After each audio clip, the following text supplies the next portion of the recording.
Stola ameokoa muda, mimi nitauchukua ule muda wake ambao umebaki. Ndugu wasikilizaji, tumeomba tuongelee kuhusiana na swala, je, uchaguzi ufanyike au usifanyike? Hilo ndo tumeambiwa tuongelee. Alonipigia nikamwambia, mbona hii kama ya kisiasa, mimi ni mwanasheria nitaweza? Akaniambia huwezi kukosa cha kusema. Nianze kwa kusema kwanza, kama ilivyosemwa mwanzo, uchaguzi ni kitu muhimu sana. Kuna huo msingi wa mamlaka ya wananchi. Huo msingi unasema kwamba wananchi ndio wanaunda serikali. Na kwa sababu wananchi wanaunda serikali, namna ya kuunda serikali tulionayo ni kupitia uchaguzi. Na wananchi, serikali inawajibika kwa wananchi. Na namna ya kuiwajibisha serikali ni kupitia uchaguzi. Uchaguzi ni kitu muhimu. Pia unawapa wananchi nafasi ya kushiriki katika masuala ya umma.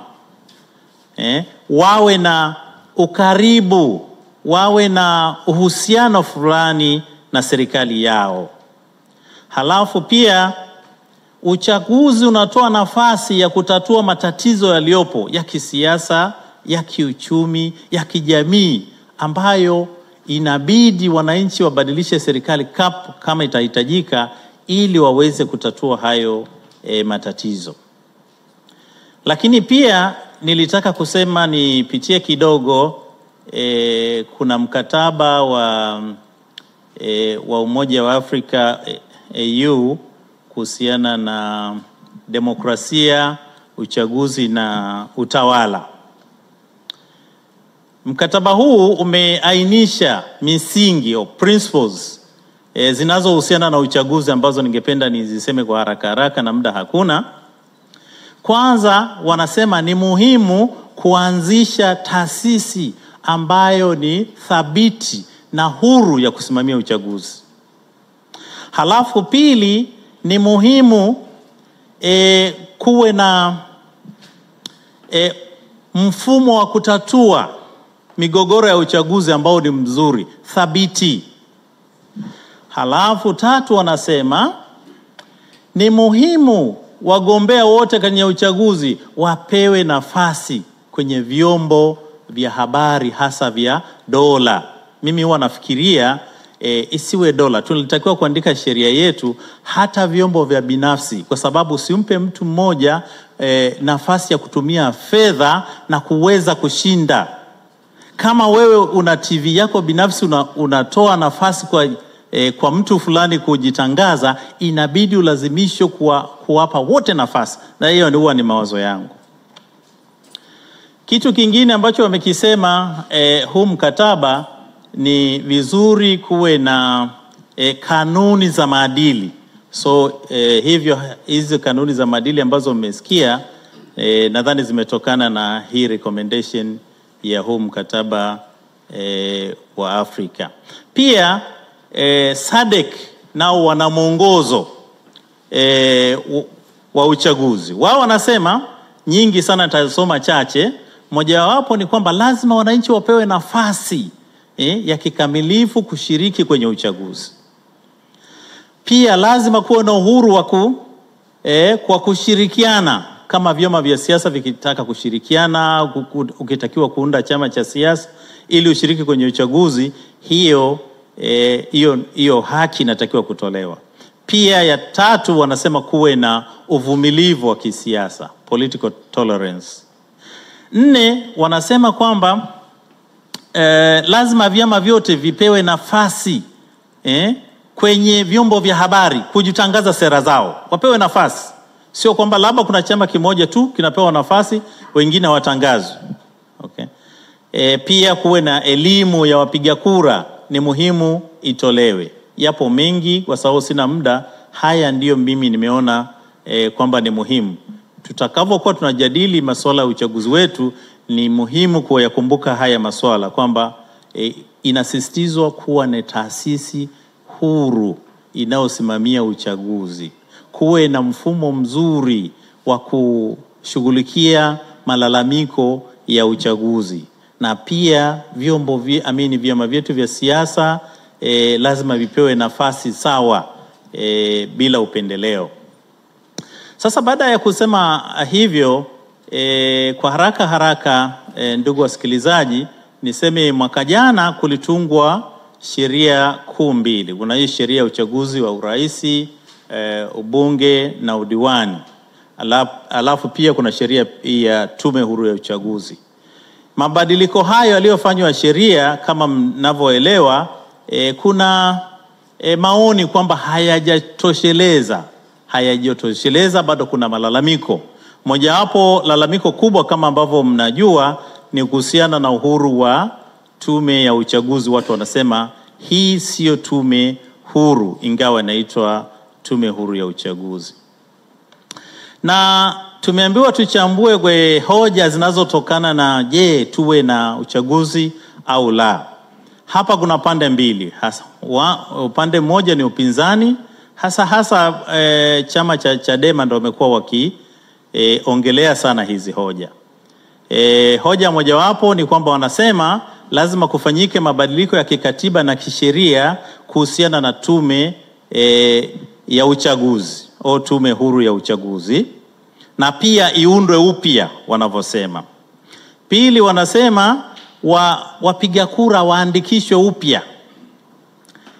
Tatu, wanasema utaratibu ambao umekuwepo ambao aliusema Mheshimiwa Warioba wa kuengua wagombea wa upinzani usitishwe. Halafu pia tuondokane na utaratibu au udanganyifu wa kura bandia. Halafu kingine wanachosema ule mtindo wa kuwazuia mawakala wa vyama vya upinzani kuingia kwenye vituo vya kupiga kura, huo utaratibu nao usitishwe.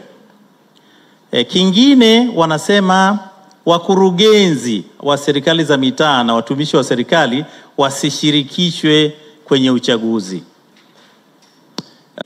Sheria mpya mbili na tume huru ya uchaguzi ikapewa hilo jina, na wanasema hayo ni mabadiliko. Pili, wakasema hakuna muda kwa sasa kuweza kufanya mabadiliko mapana kabla ya uchaguzi.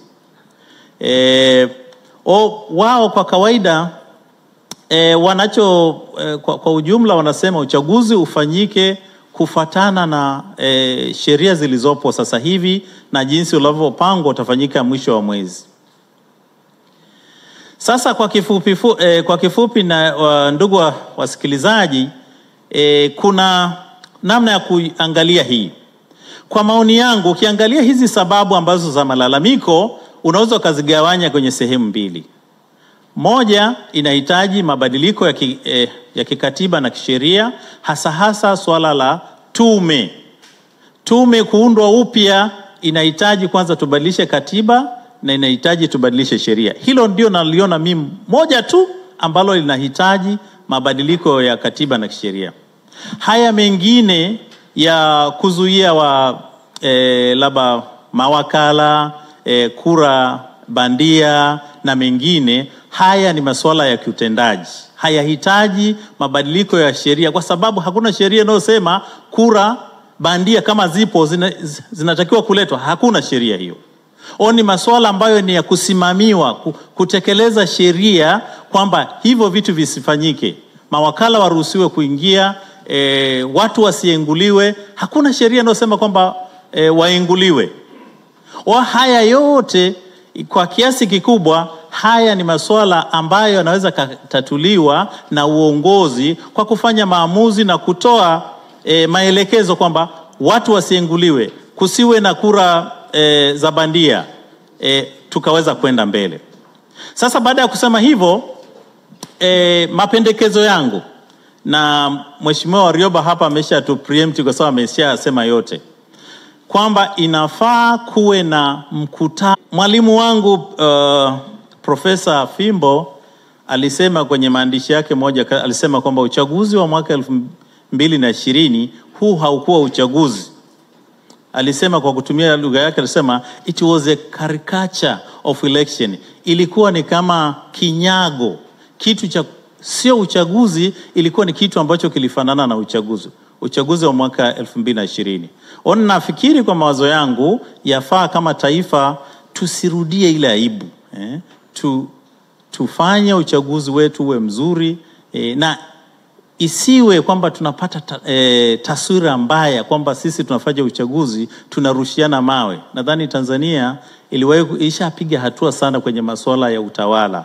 Tulishakuwa na siasa, tumeshakuwa na makabila mengi yanaishi kwa amani, na sisi ndio tulikuwa nawasaidia wengine. Kwa inafaa kujali maslaha mapana ya taifa kwamba tuwe na uchaguzi mzuri, na tunaweza kuwa na uchaguzi mzuri kama wadau wote wataweza kukaa pamoja na wakaamua kutatua matatizo yaliyopo. Baada ya kusema hayo, niwashukuru sana kwa kunisikiliza.